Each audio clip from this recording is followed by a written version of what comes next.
Hi everyone, my clock says 1 o'clock, and as we promised, we're going to start promptly at 1. We've got a really amazing agenda for you. My name is Dorothy SJCOG. I work at SCAG, and I'm going to be going over a handful of logistical items. So if we could see that logistical screen, that would be great. All participant lines will be muted until the Q&A. We'll show you, Alina will be showing you the agenda soon. At the end of the presentations, of each presentation, there will be a Q&A session, and there are 4 speakers.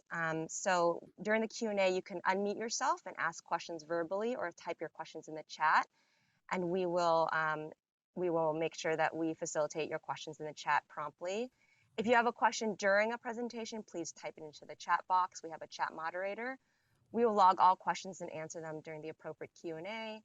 If you think of something later, you can reach out to me or contact our presenters directly. We'll be including our and the presenters' contact information at the appropriately. And this panel session is recorded, and you will be emailed the recording after the session. And in addition, SCAG is providing closed captioning at this meeting. So if you'd like to activate or hide that feature, you click the live transcript button along the bottom menu and choose show subtitle or hide transcript. I'm going to pass the mic to my co-moderator, Alina Borja. Hi, everyone. Can we go to the next slide, please? There are interpretation services available for Toolbox Tuesday and for other SCAG events. And when registering, you can see the option for that. And we will make sure, if there's a 72-hour notice, to provide those services. Right, next slide, please. All right, so welcome everyone. My name is Alina Borja and I'm a junior planner at SCAG. And on behalf of SCAG, thank you for joining this session on equitable engagement, where our speakers will discuss effective strategies and through case studies in the SCAG region and beyond. We aim to create a thought-provoking and practical workshop where you will feel informed and inspired with concrete takeaways on equitable engagement. And lastly, we are hoping to infuse a spirit of creativity and fun for this session. So what we have planned for today is a little welcome and logistics by Dorothy and I. And then I will introduce our first speaker, Corrales from SJCOG, and she will be speaking on equitable engagement strategies and her own personal story. After that, we will pass it over to Jenny Yu from KOA Corp, and she will be presenting on tools for equitable engagement. After that, we will take 10 minutes in a breakout session to digest and discuss what we just heard and share some of our experiences with each other. So after a little breather, we are going to pass it over to Yoliviviana, Sanchez and Brenda, Buzane to speak about safe routes to school in Imperial County. And then we will have another 10 minutes of breakout session, and then we will close out. Back to Dorothy then, and then we will introduce Christine. All right, the purpose of this slide is to talk about all the incredible equitable engagement efforts that SCAG is in the middle of participating in right now. We just finished writing our Racial Equity Early Action Plan, which provides a framework and strategies and goals for a racial equity internally as well as externally and with our partners at SCAG. And it also provides a framework for equitable engagement. We're also updating our public participation plan, which infuses the recommendations from the Racial Equity Early Action Plan and aligns it with our public participation goals. We also are embarking on, in the next few months, Sustainable Communities Program Call 4, which focuses specifically on civic engagement, equity, and environmental justice. And that call is opening up in this coming spring in 2022, and that's our signature technical assistance program to local jurisdictions and agencies across the region. And last but certainly not least, we wrapped up our 2021 Go Human strategies, which focused on equitable engagement aligned with traffic safety, which included a community safety ambassadors program, celebrating Pedestrian Safety Month, as well as mini grants, in addition to a host of other technical assistance and strategies for equitable engagement across the region. And I'd like to highlight the Community Safety Ambassador Training Program Toolkit, which is on our website, which we'll be sharing in the link in the chat, and you'll receive those links after this workshop. That toolkit gives a lot of great, really granular strategies for engagement and under a cohort residential learning program. And the toolkit is in Spanish and English. So I'll stop my video and I'll pass the baton to Alina. Okay, yeah, Jennifer, if you can queue up Christine's slides, she will be the first speaker. And Christine Corrales is a senior planner at the San Joaquin Council of Governments, where she works on regional housing, regional planning studies, and community partnerships. Welcome, Christine. Hi, good afternoon. Can you hear me okay? Okay, Yes, great. Thank you. Hi, everyone. I'm Christine Corrales. I'm a senior planner at San Joaquin Council of Governments, or SJCOG. And here I'm happy to share today how I've shaped my own personal lens for social equity and applied this lens in planning practice. So next slide, please. So I like to begin with a little bit of self-learning and self-reflection, which have been foundational for me to understand who I am and how I relate to the community in which I live and work. So here, so allow me to walk you through some questions that I have asked myself when reflecting on my positionality in my community. And so question one is, where am I from and how did I grow up? Before you on the screen, you see this map of the city of Stockton. This is where I kind of proclaim that I'm born and raised in the city of Stockton, and I grew up in San Joaquin County. My childhood is full of fond memories visiting the regional parks and playing with neighborhood friends. And my dad and his brothers, they inherited a small plot of land outside of the city, actually, where as kids, my cousins and sisters and I picked walnuts and followed the chickens around. And so that's just a little bit about who I am and where I grew up. Question two is, how did I find myself here in this community? On the screen, you see a little picture of little Christine. So before I even had a choice, my family immigrated to the Central Valley from the Philippines. And my dad followed his relatives to the area to work on the farms, actually. And I eventually left town to go to UCLA without any intent to return. And the expectation was pretty clear to me from my elders that it would be best to leave this place and to get a job and go to school elsewhere. So a little bit down the road, you'll see a little picture here of me, college Christine, coming back to the community. And this is when I asked the question of, what is the history of this community that I'm working in?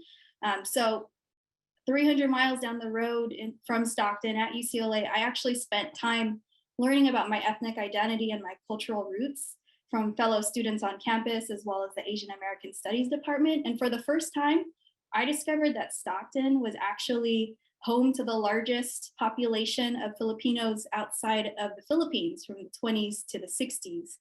And it was during the freeway building and urban renewal era that SR4, AKA the Crosstown Freeway was built to connect 99 and the 5 to better serve the port and industry in the area. And of course, in the path of this freeway was the long established center of a locally, nationally, and internationally significant Filipino-American community. And learning this history, just as a side note, was pretty life-changing for me. It actually ultimately set me on a path to return home intentionally. And so another key question now that I find myself reflecting on pretty regularly is, what is my relationship now to this community that I work in and live in? And so obviously, Stockton and San Joaquin County is not only the place where I was born and raised, it's also the place that I left and thought I would never return to. And now it's the place that I choose to live and work in. And so kind of this story arc is really complex and there are a lot of things to really delve into, but that's just something that I acknowledge in my own history with and relationship with the place. And so kind of another layer to that is that I'm a professional planner now. I have a degree in planning and I'm in the planning profession and I work for a public agency. And so not only do I have direct access to the decision-making process, but I also have a responsibility to listen to my community members so that their input can inform the plans and projects that I work on day to day. And so knowing this and knowing the history, I understand why community members have strong distrust in government. And knowing my local history, this also kind of provides me the motivation and the interest to invest personal time actually in getting to know who my neighbors are, who my community members are, what are the local groups advocating for, what are they working on, and also to support local artists and businesses. And so next slide. I start there because it's pretty foundational. And so knowing and understanding what I know about myself and about my community that I'm working in, these are the steps that I generally take to plan and prepare for equitable engagement. First, I like to collect or review baseline data. I look at, how did the agency conduct outreach in the past? Who was missing or underrepresented in that last plan or project? And what relationships do I have and or do I need to build to make sure that the right representatives come to the table in the process. Step 2 here is to identify goals, and mostly this is to keep the agency accountable to improving our public outreach strategies. And some examples of goals might be, increasing participation by 100% compared to the last plan or project, or making sure that feedback that you receive is as diverse as the community in which the project is set. And then step 3 here is to research best practices, what has been effective in other places and what can be replicated or adapted for this project. Alternatively, you could also open it up and listen to, host some listening sessions with the community to understand what works best for them and the communities that they serve. And step 4 here is to identify staff and budget to align with the outreach goals and strategies. Next slide, please. And so here's just kind of a brief overview of some of the strategies that SJCOG employs. We're a small agency, and so we've been most successful replicating or adapting what has worked for other agencies in equitable engagement, such as early and ongoing consultation, going straight to the community, providing partnerships and mini grants, offering online engagement, and as well as providing incentives when they're available. And so these strategies, I'd like to stress, are not necessarily new, but they are effective because they accomplish a couple things. They encourage partnership and relationship building and trust building in the community. They reduce the barriers to participation, making it easier for community to give input and be part of the process. And they also leverage and support established community leaders. And so these are kind of tried and true for SJCOG. And we continue to try to up our game and our ante on these strategies over the years. Next slide. And so here's just a couple pictures of what we've done, at least in our last RTP SCS update. We've gone out to the community by intercepting customers at a local farmers market, going to community events, visiting people in our public housing complexes, as well as visiting soup kitchens and homeless shelters in our region to understand what transportation needs and barriers exist in our community. And next slide. With improved strategies, what is the outcome is that we have a more rich set of community input and needs to really drive and inform our planning and our implementation projects. And so I'm just going to highlight a couple here. The Easy Hub and Vamos project is a phone app that we've deployed to improve transit access by helping with transit users' route discovery process and contactless ticketing. We have a displacement study that's currently ongoing that locally ground truths urban displacement model, the urban displacement model that's developed by UC Berkeley in San Joaquin County. And then lastly, we have a Stockton Mobility Collective project that adds new, clean, affordable, shared mobility services in Stockton's disadvantaged communities where access to a private vehicle is 50% less than citywide. So these are just kind of outcomes or projects that have been informed by better outreach strategies. And next slide. And so just kind of some key takeaways. Don't be afraid to dive deep and look inward and do some personal work. Don't forget to prep your agency and align your staff and resources for the outreach work. And then remember that you don't have to reinvent the wheel, just do what works. And having that quality feedback will help to the agency to be more responsive in its planning and projects. So thank you all for having me. And if there's time, I can take some questions. Thank you, Christine. Yeah, I'd like to open it up for everyone. I think we have time for one question. So you can use the raise your hand function or possibly type a question into the chat. And I see one question here from Shelley. What is meant by displacement? Oh, that's a great question, Shelley. So displacement is a term that's used to describe, I guess more broadly, housing stability in a community. Displacement are for a community or a household is displaced if it's forced out of its household for reasons outside of their normal power. So like perhaps someone might be displaced due to eviction, or they might be displaced because of the rising cost of housing, and perhaps a household can no longer afford the household. So generally speaking, that's what I mean by displacement.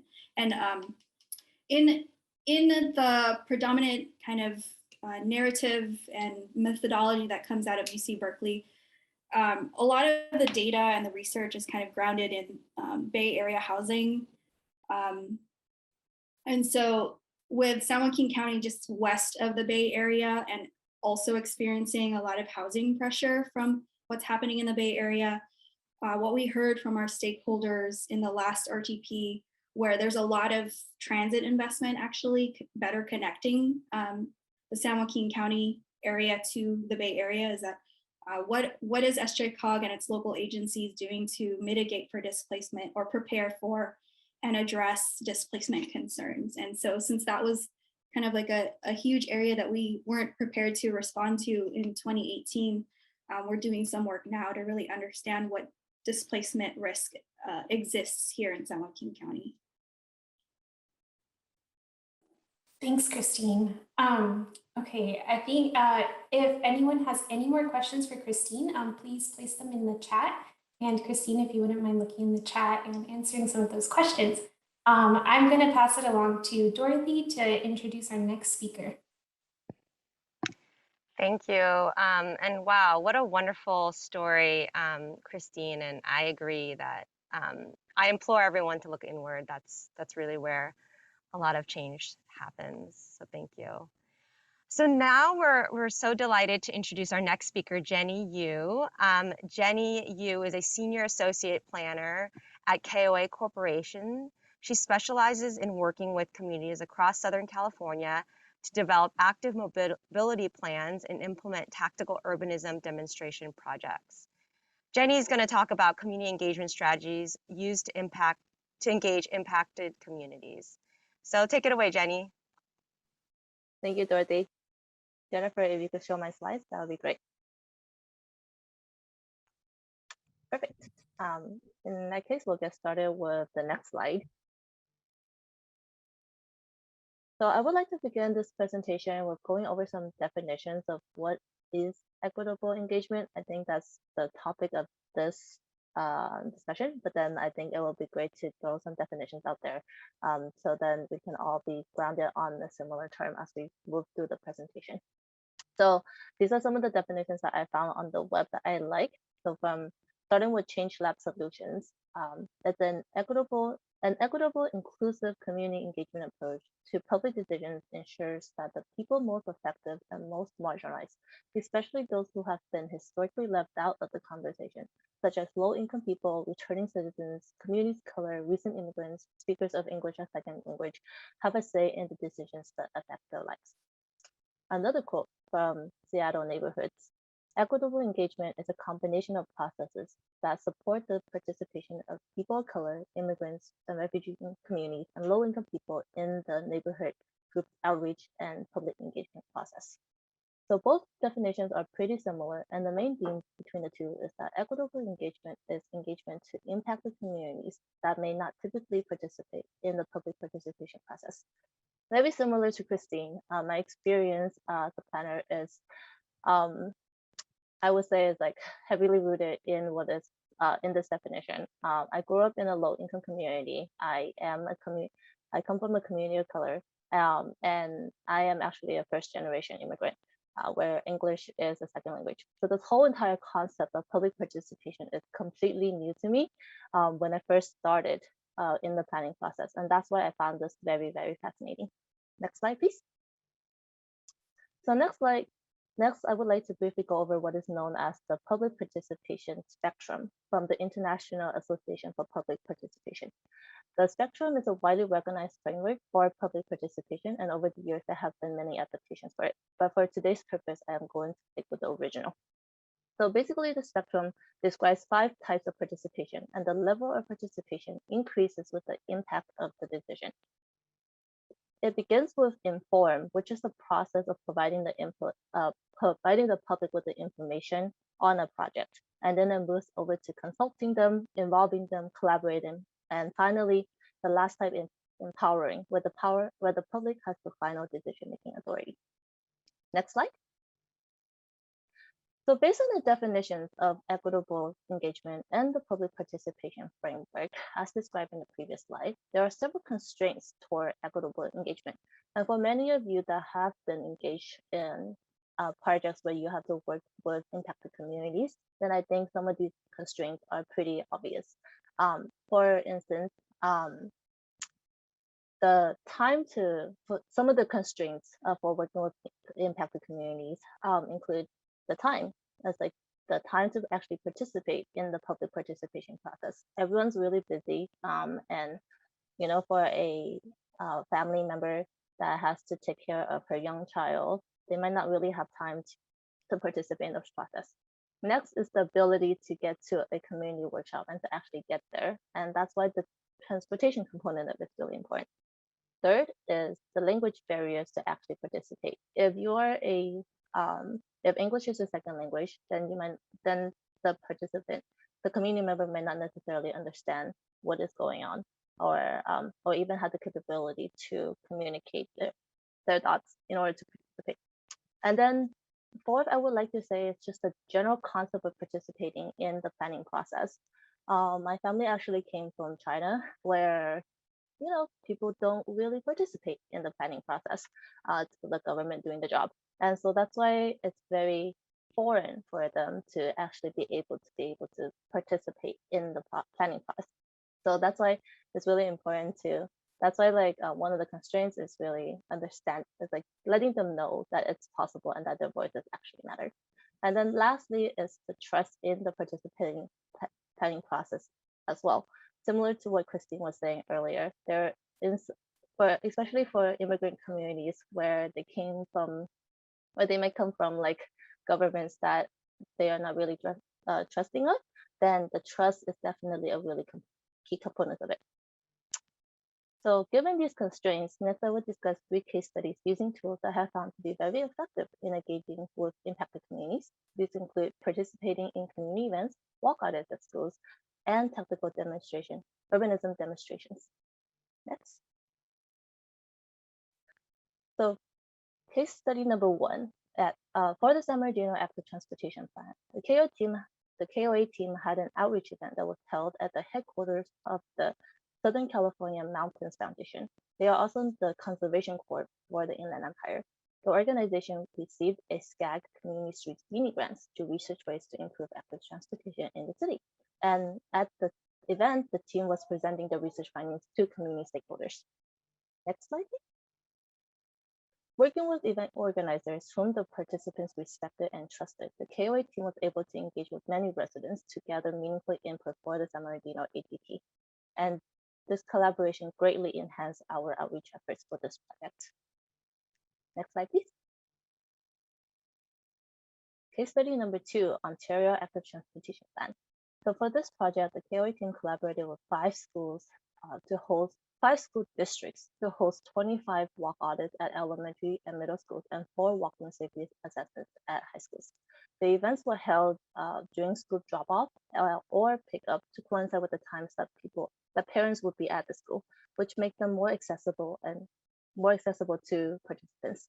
They were also conducted in both English and Spanish. And I would like to note that our walk audits were both conducted in English and Spanish. The Spanish is the key part. It is not a translated services. The planners that actually gave the walk audits were knowledgeable in the walk audit process and the complete planning process itself. And I think that makes a really big difference.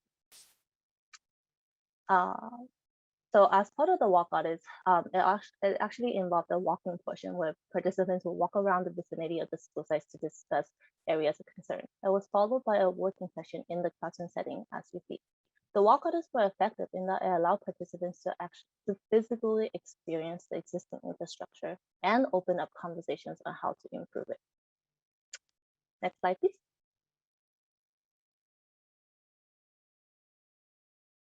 To engage with the high school students, the KOA team held walking safety assessments. The KOA team worked with school administrators to host the seminars as a part of their leadership classes. To get to the school, many high school students either get dropped off there themselves or they get there themselves. As a result, it's very important to engage with this group of transportation users.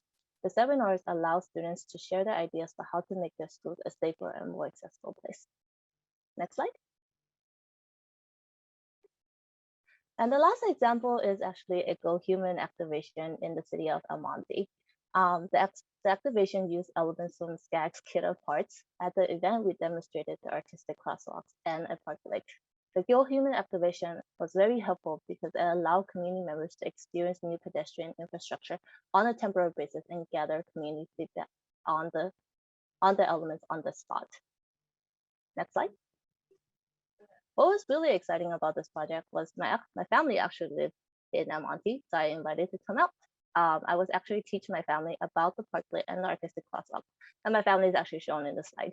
My mom actually really liked the artistic crosswalk, and she was like, "Why don't we have more of that?" And so, for my mom to actually understand what I actually do, what we were trying to communicate, and for her to just show her appreciation and support for it, I think that really shows the value of having these kit of parts and having the capability to actually demonstrate the elements for community members.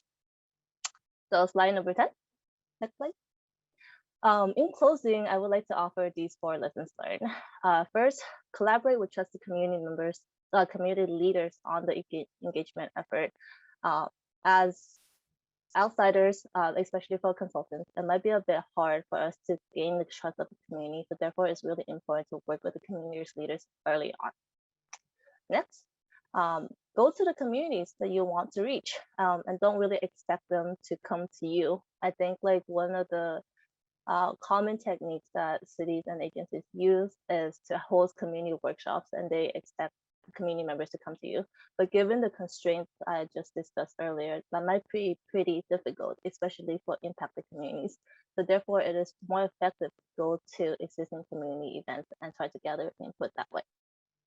Next, third, do your homework before an outreach event. Research who lives there and what might be some of the comments that you might receive, so then you could tailor the engagement approach towards them. And lastly, be flexible, humble, and sincere. New opportunities may show up in the middle of the planning process. Being flexible will allow you to quickly adapt and leverage those opportunities. As consultants, we are typically hired as quote unquote experts. However, that doesn't mean we have all the answers. Especially when working with impacted communities, it's important to say that if you don't know, you just don't know, and you will get back to them. But in the process of doing so, just continue to be humble and sincere about it so that it's possible to earn this. And that concludes my presentation. I will take any questions that you may have. Amazing, Jenny. Thank you so much. I love the story about your mom and also your community and also the home country where you come from. So wonderful.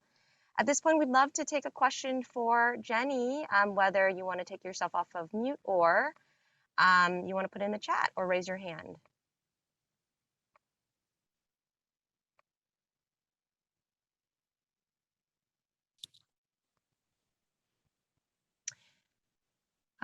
Well, we do have some questions prepared for Jenny because we have those. So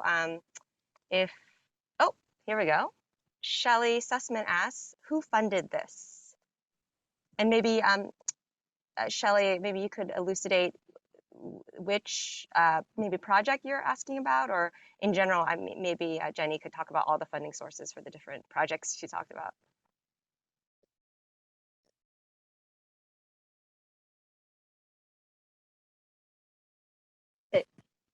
So the El Monte School Outreach, who funded that? So for the El Monte event, it was actually the SCAG.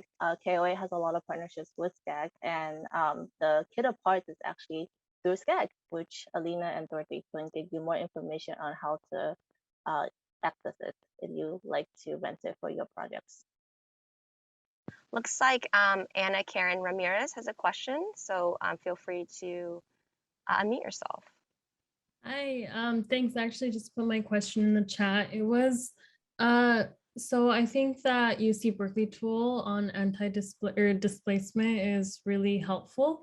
And I was wondering if there was any other like resources or just, yeah, resources to kind of like help when analyzing the risk of like green gentrification, for example, and how that's very closely tied to like, just gentrification around like metro stops and stuff like that, like similar how that would apply to someone developing parks, for example. Yeah, that's a great question. I think that could be for Jenny or Christine. If, I think it would be great if Christine could take this.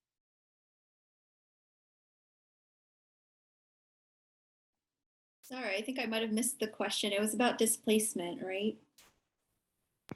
Yes, let me repeat the question. Thanks, Christine. I know you're answering a chat as well at the same time, so I appreciate that. What other tools, and this question is from Anna Karen Ramirez, what other tools such as the anti-displacement study do you utilize to analyze displacement and green gentrification? And specifically, they talked about if parks are being built around metro stations or whatnot, what kind of tools would be good tools to analyze displacement? So what we've done around displacement at SJCOG is we've utilized a methodology that came out of UC Berkeley's urban displacement project. I don't know if you all are familiar with it, but they've created a methodology to at least assess what risk currently is, what risk a neighborhood might currently face based on the demographics and recent change the neighborhood's experienced. And so at a baseline level, we're able to at least take a snapshot, so to speak, of our neighborhoods and understand how any type of public investment might potentially raise the risk of displacement. What we're working on right now at SJCOG is to develop kind of a broad toolbox, so to speak, for not only SJCOG, but also our local jurisdictions to be prepared for questions from the public and the community about gentrification. In San Joaquin County, this topic is really new to our residents, and our local jurisdictions aren't fully equipped with all the information. And so we're really kind of on a mission to provide information to both the COG and local jurisdictions so that they could respond in a proactive way. Thank you. Thank you, Anna Karen. And it looks like Andres has a question in the chat. So if Jenny and Christine don't mind, maybe Jenny can tackle that one on. It's about cultural differences in populations. That'd be great. And then Alina is going to move us to our first breakout. Don't leave, please stay. Great. All right. Thank you. Jennifer, can we get that breakout slide up so we can head right into our first breakout? So I kind of just want to set the scene for these breakouts. The spirit of these breakouts is to digest the content that we just heard from our wonderful speakers, and also to share your own experiences and expertise with each other. So I know like this room, this virtual space that we're in holds a depth and breadth of experience. There's a lot of us here, and we want to provide the space for you to share that with one another. And so breakouts will be 10 minutes long, and we'll provide 2 questions in the chat to help guide the conversation. We'll also broadcast these questions into the breakout rooms, one at the beginning and one at the 5-minute mark, to help move along the conversation. Speakers will be in the breakout rooms with you as participants, not as moderators. So please don't expect them to facilitate the conversation. They will be participants just like you. Breakout rooms will be self-moderated using the guiding questions that we'll place into the chat. However, you can lead the discussion in any way that you find most fruitful for your group. We'll reconvene afterwards and ask everyone to share a highlight of the conversation in the chat. We'll ask for 1 volunteer to verbally share back a highlight. This group is large, so we'll limit it to 1 volunteer. And SCAG staff will be popping in and out of the breakout rooms as support and mostly to listen and help move along the conversation as necessary.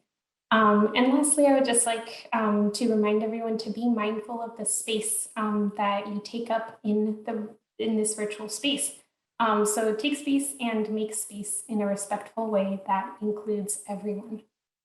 Okay, so Jennifer, I think we can head into the breakout rooms now.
I was having such a great conversation with someone and sad it got cut off. I'll have to It was follow me, up. Dorothy. I know, it was so great. Well, anyways, 1-to-1 conversations are a way to go, Carl, and I'll message you offline and let's connect after this because I think we have more to talk about.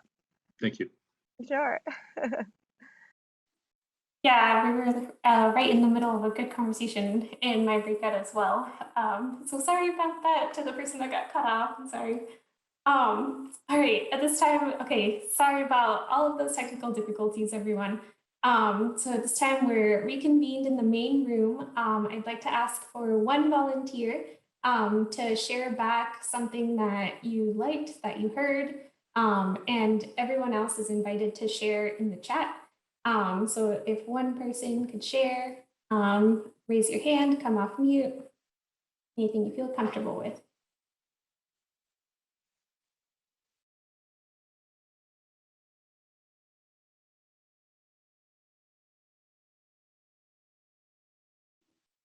Staff members, anything you heard? I'll share real quick from my group. Yeah.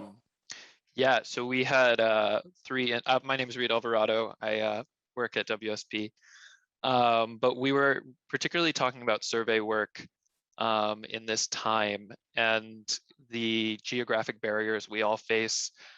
I used to work in the Coachella Valley. Another participant is during first or access to schools in Lancaster, and the other individual was dealing with Ventura County future transportation services.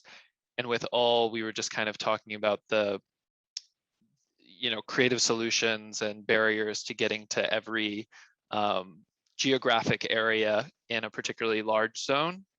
And just kind of the small gripe of surveys in COVID, it's very hard to determine whether you're getting someone's pre-COVID opinion, whether you're getting their current COVID opinion, whether you're getting some future idealistic opinion about where COVID's going. So that was kind of the summary of the conversation. Thank you, Reed. All right, yeah, I hope everyone else had a good conversation with their group, despite all the technical difficulties. I need a breather right now, so I think we're gonna head into a short breathing break. Jennifer, if you wouldn't mind putting up the video that we have prepared to help us do a little breathing exercise for about 1.5 minutes. Yeah, so I'd like you all to invite you all to clear your minds and your heads a bit for the second part of the workshop, so we can head into it with some ease and presence. All right, thank you, Jennifer.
All right, thank you all for joining us in that. Great, I think I'm going to pass it off to Dorothy now to introduce our next set of speakers. Nice to remember to breathe, right? And drink water and all that stuff. Okay, whoever's with us, the 50 of you who are with us, I am so thankful for you all, and I think you're gonna be really pleased to hear these next two speakers. They're two incredibly inspiring people who I find amazing, and they are Yoliviviana Sanchez, as well as Brenda Buzane. Yoliviviana is a health program coordinator, and her daily role is to coordinate activities to encourage and support policy systems and environmental change efforts in Imperial County. Brenda Buzane works for the Imperial County Office of Education as a project specialist, coordinating 2 grants, which includes a STEAM, Science, Technology, Engineering, Arts, and Math Hub grant, as well as an active transportation program, Safe Routes to School grant. They can talk a lot more about what they're doing, incredible work in Imperial County, and I'll let them go ahead and take it away. Hi everyone, I'm Yoliviviana and my coworker here is Brenda Buzane. Well, she's not my coworker, she is Imperial County Office of Education staff, and I'm Imperial County Public Health staff, but we are working in collaboration. So we have formed a great team working together. And today we'll be presenting to you the Safe Route to School project that we have going on. So next slide. To give you, can you change it to the next slide? Okay.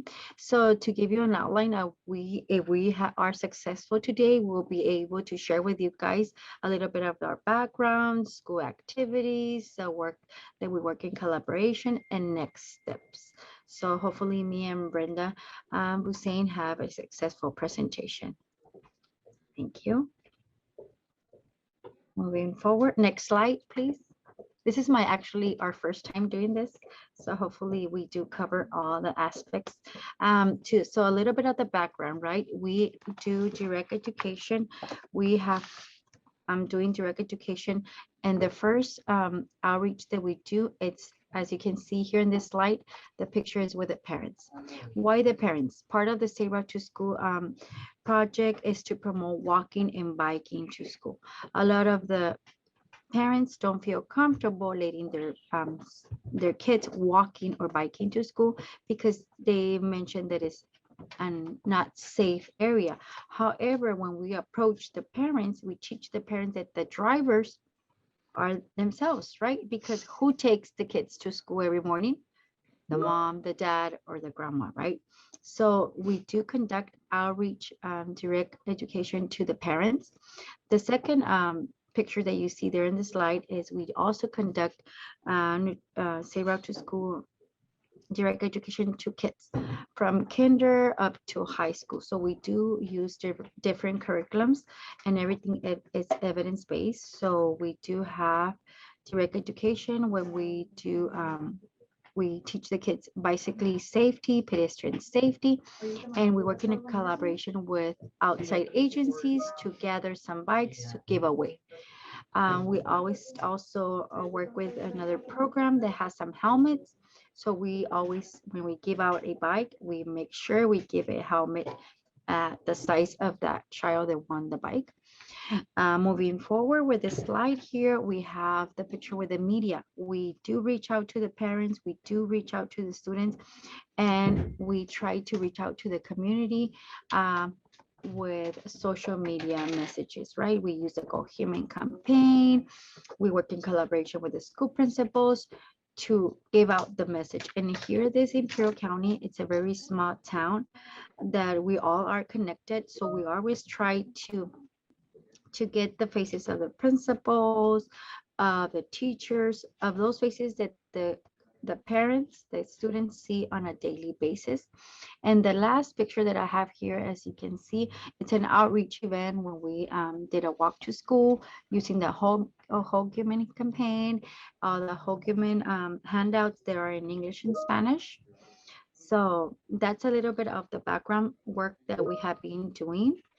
So if we can move to the next slide.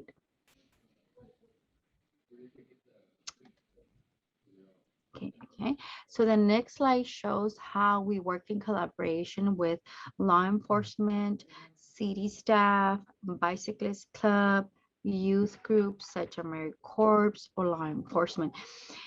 I don't know if, how many of you are related with me, but this is like I'm one person in the grant, so I need the manpower, right? So the pictures show here that I have formed a strong team working with law enforcement. They are very always willing to help out to do outreach. You can see here in the middle picture that is the sheriff's department doing the helmet measuring, giving away helmets, educating the community. The following picture where everybody's wearing a green shirt, that's a bicyclist club. That is a Velo club that we have here locally in Imperial County. Why it's very important to work in collaboration? Because we work, play, and live in this community, right? So we reach out to people that work in our county. They have that passion, and like, for example, this bicyclist, they do bike ride all around the Imperial County. And then we also work in collaboration with schools, because what we have been seeing, me and Brenda, and lately with COVID more often is the kids are not attending so much to school. So we're trying to see if, because there's the parents are not feeling safe for the kids to go out, if it's because of transportation, because of traffic signals and signs. So we're doing our outreach education. And moving forward to the next slide, Moving forward, I will be it's Brenda now. it's me. My name is Brenda Buzane. I work Okay. in collaboration with Ms. Yoliviviana, and I'm new to this project. My project is called Project Write, Walk, and Learn. It's an educationally focused program. It provides information for students, parents, teachers, and the community about walking and bicycling safely to and from school. The program has an added health and environmental component. So as me and Yoliviviana will be seeing us working together in many projects, continuation, I will describe the images here. What I have learned from Yoliviviana is to always work together, work as a team, right? Because if we move alone, we move faster, but if we move in a group, we move farther, right? We open our wings. So in these images, we collaborated with another member from Maria Nava and Calipatia and Nyland, where we did a a walk to school event, where we had law enforcement involved. We have other companies as Behavior Health, Clínicas de Salud del Pueblo, who helped us create this event. So what we've been doing, so we can move to the other slide. We had some challenge when the pandemic hit us. So we kind of struggled to see, okay, how are we going to do our walkout? It's because we have distances, we can't see each other, we can't be close, right? So we said, okay, let's do some drone audits, right?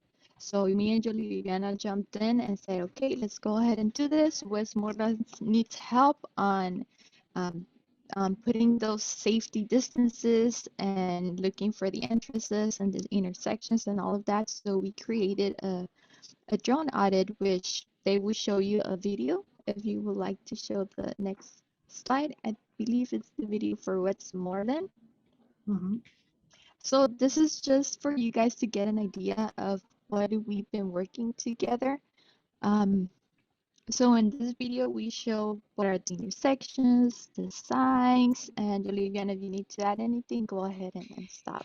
Yes, just to so you can understand a little bit of our background here is we went from conducting direct education at the classroom setting using evidence-based curriculum. We went with COVID, right?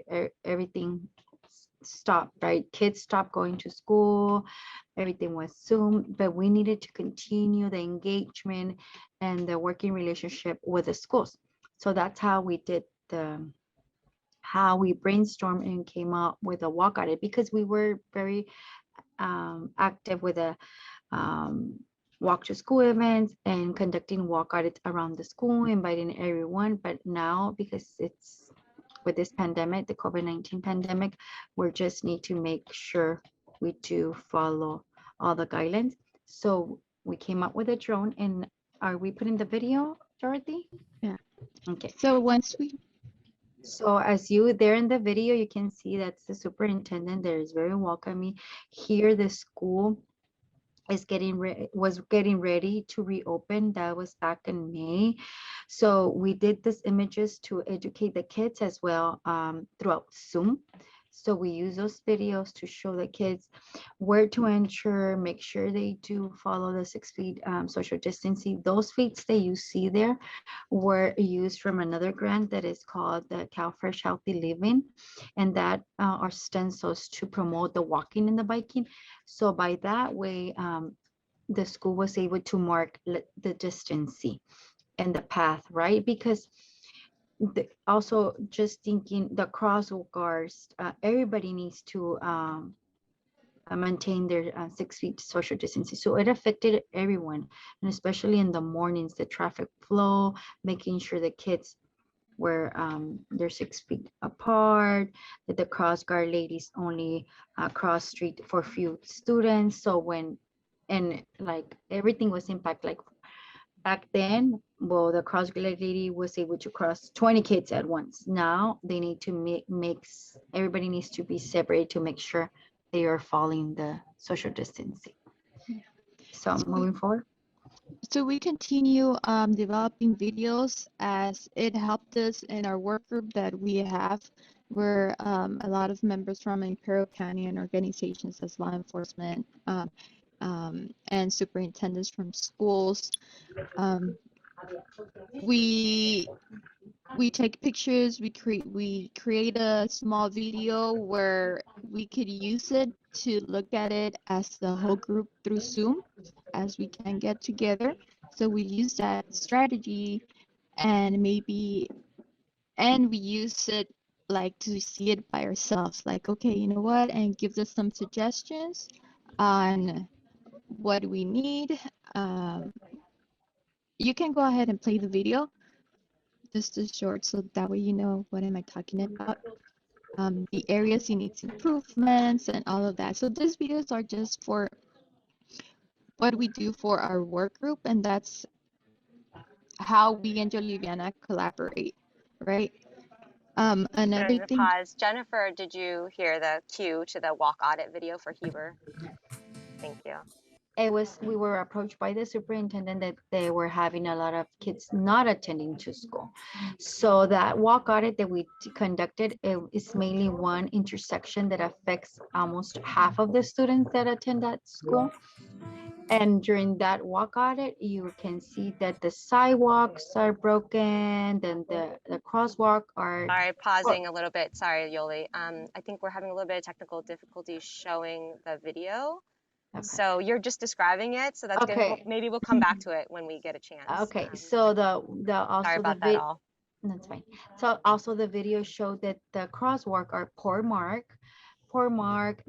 Drivers are not respecting the speed sign, even though I have 35 speed per mile. They're crossing the stop sign. They're not respecting the crosswalk, students that cross the intersection.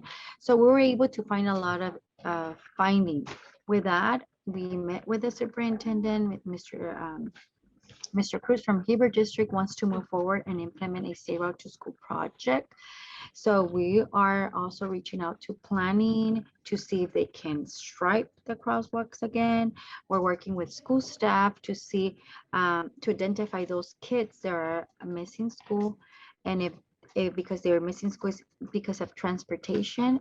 So the goal here is to find or give bikes to students that are in need of transportation, a way to get to and from school. And the counselor will be monitoring their GPA. Yoli, I'm going to pause you. I think we can get the video to turn on now. It has music, so I don't know if you're able to talk while the video turns on. So let's play the video. Okay, so let's play the video so you can see what we did. Yeah, and then you can explain it, and then we'll go through the slides afterwards. Thank you. Perfect. Go ahead, Jennifer. Actually, Yoli, you could probably talk over this a little bit. So that's Brenda taking the pictures. We used the Let's Walk toolkit to do that walk audit. So the findings were sidewalks are broken. So if one child is driving or is riding his bike, or a mom is carrying a stroller, it's very hard to cross the street. The sidewalks are poor mark, as you can see there. And then they do have stop signs, but the behavior of the drivers, it seems like everybody's in a rush in the morning. As you can see, the sidewalks are broken. So now we're going to go back to the slides. Okay, so it's fine. So that's a little bit of the walk audit video. And then moving forward to the next slide. is the student curriculum. And I don't know if you want to add there, Brenda. I just want to add, so the videos and all the events are how we and Yoliviviana work together in collaboration. What I do and focus a little bit more is that I give student curriculum that it's based on National Highway Traffic Safety Administration curriculum. And here, I think that the best way to protect our students in the community from a pedestrian or a bicycle accident is to inform them about the rules of the road and how to practice safe behavior when walking and bicycling to and from school. So this is what I do. Um, that way, me and Yoliviviana do not double our work. So what we agree on is that she might be joining me on the health and environment, so we can both collaborate together in this work group. And you can continue with the slides. I think the next one is just the activities we do, which is teacher and parent presentations. So for it, I'll be ending my part here. Okay, so as I said, can you do the next slide? As I said, coming together is the beginning, keeping together is the progress, working together is the success. That's a Henry Ford quote.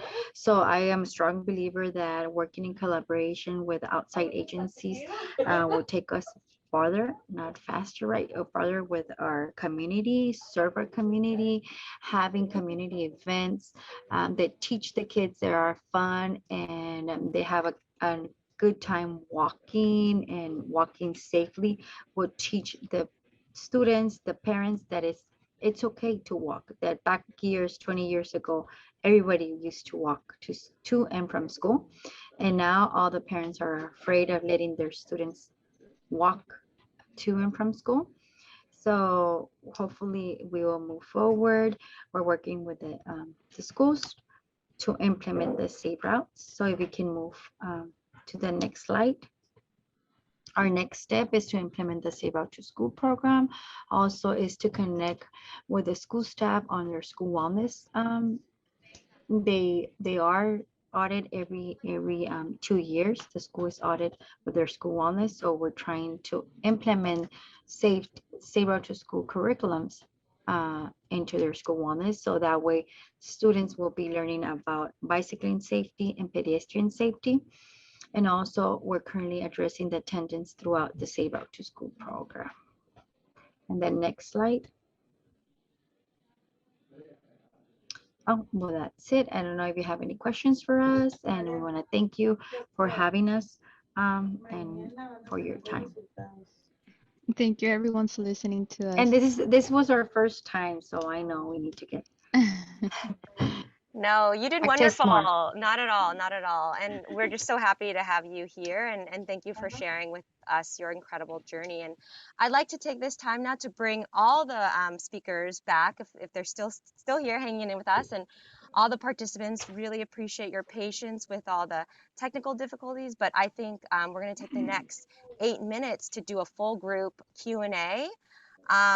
So that we can all kind of benefit from the enrichment of everyone as speaking and also the audience. So the floors to the audience, the participants, what questions you may have, what thoughts you may have.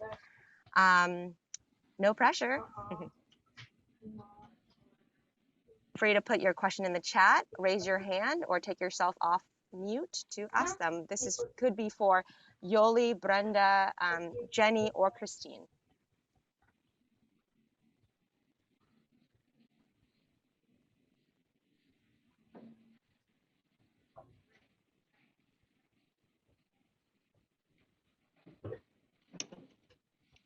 Don't worry, we have backup questions if you don't have any. I have a Cedar question.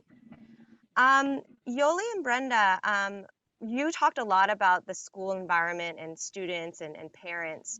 Can you share with us what you've learned from students and parents and the school community themselves? Like, what have you learned from the people you've worked with? What I have learned that the need is there, that sometimes we take for granted teaching a child how to cross the street safely, just teaching a student, a kid that is 10 years old, that he needs to ride the bicycle the same way as traffic goes. um, just teaching the parents in our community, right, that it's not okay to pass on the bicycle from our high school student to our fourth grader, and wanting that fourth grader to drive the bicycle safely to school because that bicycle is too big. So, and just also one story that I will stay in my heart is when we start doing the bike to schools. We were able to get, we don't ask for donations, but in collaboration we were able to get bikes, and we gave a bike to this student that was in middle school. um, and then we take it for granted, right, that we gave the bike. The mom was present, and the mom started crying because that was their only way of transportation. The mom was thinking that they now had a way to get the groceries and carry those bags. So, oh my God. So every time from that on, every time that we have a walk to school, but right now with COVID, everything is different, but I always try to give away a bicycle, because for me, that was uh, a story that I will never forget, that we take for granted what we have. And there's our community, and the needs are a lot there. Like also the picture that I put there with a child that was a summer school, a migrant program. And he was so excited because it was his first time having a bicycle. Um, so for me, those stories had taught me not to give up, to work in collaboration, to reach out to outside agencies. And sometimes when the day is hard and we are all tired, right? Because we're human beings, we need to move forward because we're so blessed. Brenda, do you have anything to add?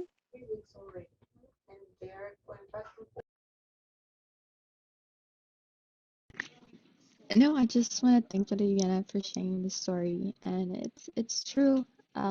This past event, there's a lot of families that do need some type of transportation, and sometimes we just don't think about that bicycle could mean a lot to that family. So I just thank you, Yoliviana, for sharing the story. It's really strong. Yeah, that actually put some tears to my eyes as well. Connecting with my childhood and you know, going places and all that. So thank you for that, Yoli. Very touching. Any other questions, thoughts from participants?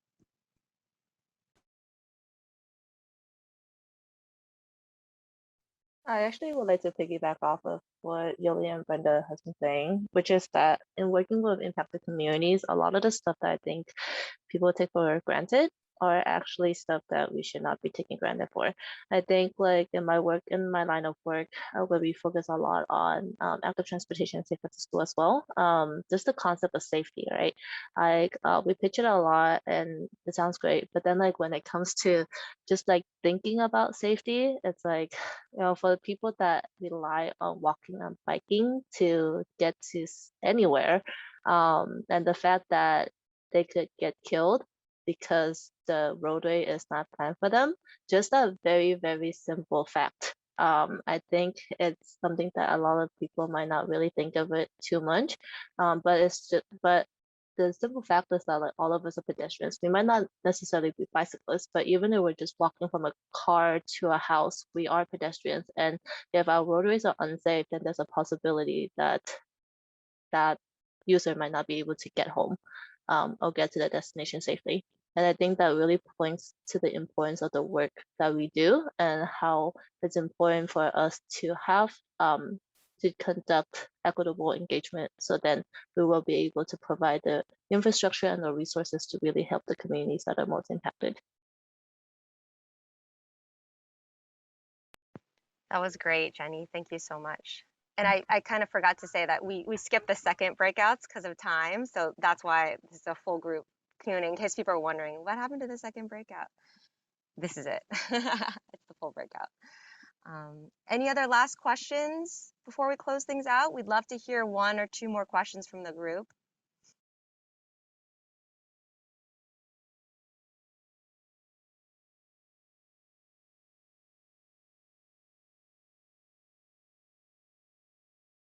No, I just strongly want to share with the group that working directly with the schools also, I have learned that a lot of families are getting COVID.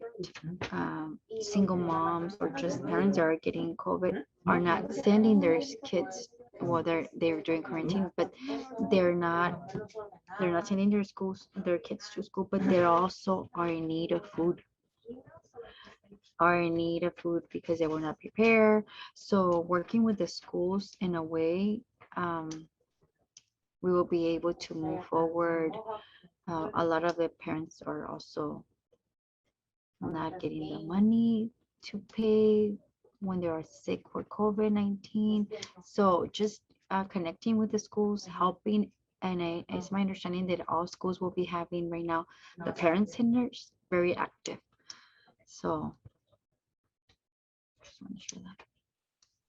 That's a really good point, Yoli. This school community is like such a great hub to get access to resource and to distribute resources as well. So it's a great reminder, Yoli. There's a question from Savannah. Do your organizations or agencies have translations of important plans, such as the public participation plan, available for county residents if needed? Looks like that's a question to everyone. So whoever wants to tackle it, translations of important plans.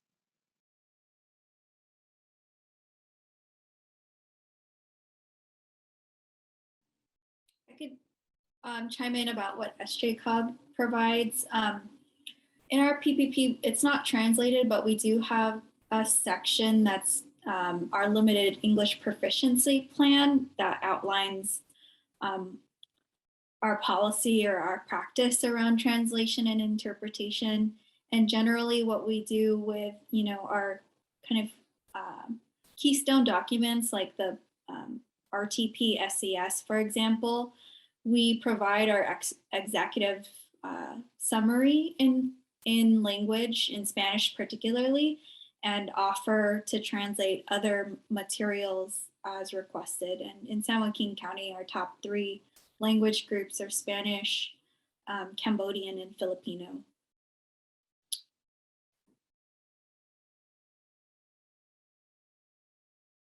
Brenda, Yoli, do you want to talk about translation of documents at Imperial County? Well, we do use the Gohimen campaign, Dorothy, and everything that we use is in English and Spanish, so it's already translated. We also, the handouts that come from the curriculums, that everything is from the national, help me here a little bit, Brenda. The National Highway Traffic Safety Administration, and everything also it's in English and Spanish.